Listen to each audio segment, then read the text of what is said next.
Thank you so much. We'll check back in with you if any more updates happen. We are now going to take a live look at outside where we're seeing a lot of clouds and overcast as we're sitting at 54 degrees. And more rain heading our way. Drew Narsutis joining us now. And the attention, Drew, turns to the flooding that we could be getting now. Yeah, flooding and one final wave of storms, which could be severe here before hopefully quieter, at least on the severe side. But you're right, flooding's going to last all through the weekend. So take a look at our forecast and be prepared for the weather to continue to be a little chaotic throughout the end of the weekend into the weekend as well. Live look outside over Carmel, not looking half bad at the moment. 54 degrees outside. Clouds, we were rainy earlier, but those showers have passed. That was sort of the initial burst of rain we were expecting. We were expecting maybe one or two downpours and a rumble or two in that first wave. We did end up getting that in a few communities, but for the most part, it was tame compared to what is coming our way as we move into tonight. Right now, temperatures across the region mostly in the mid-50s, a little cooler off north, a little warmer down south, but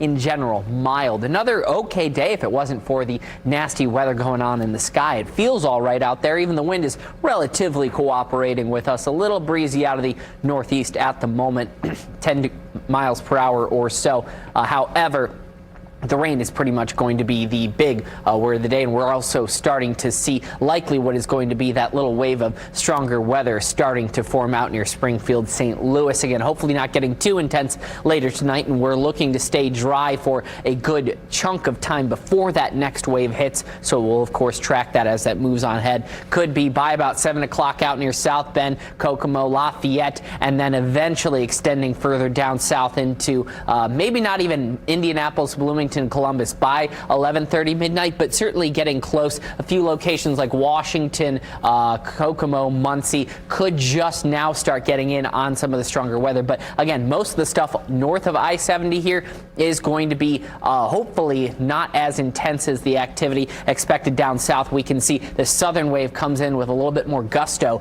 and I'm thinking that might just have enough energy to cause some severe thunderstorm warnings. Hopefully not tornado warnings, but it's not completely impossible, especially the further towards Washington, French Lick you get. And then, of course, after this completely pushes out, we're not even done. We're just done with the severe weather threat part as far as wind, hail, and tornadoes go. But the flooding will continue. You see plenty of rain as we move into Saturday.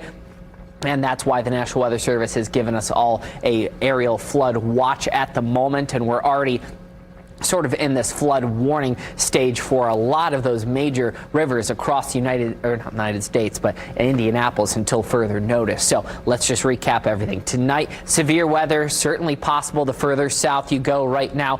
Bloomington, Columbus, only in a slight chance for severe weather. It gets more enhanced as you move towards Washington, French Lick, Evansville, as we talked about. Even tomorrow, a slight chance for some severe weather. Columbus, Madison, French Lick, Louisville down towards the southeast. So get ready for severe weather threats for the next maybe 24 hours, and then all the threat will come from the heavy rain expected tomorrow into tomorrow night. Be prepared for some showers outside as we move on into even early Sunday. Could even be some weird weather down south, some snowflakes mixing in as we move towards Sunday afternoon south of Indianapolis, and then not too bad of weather as we move into next week.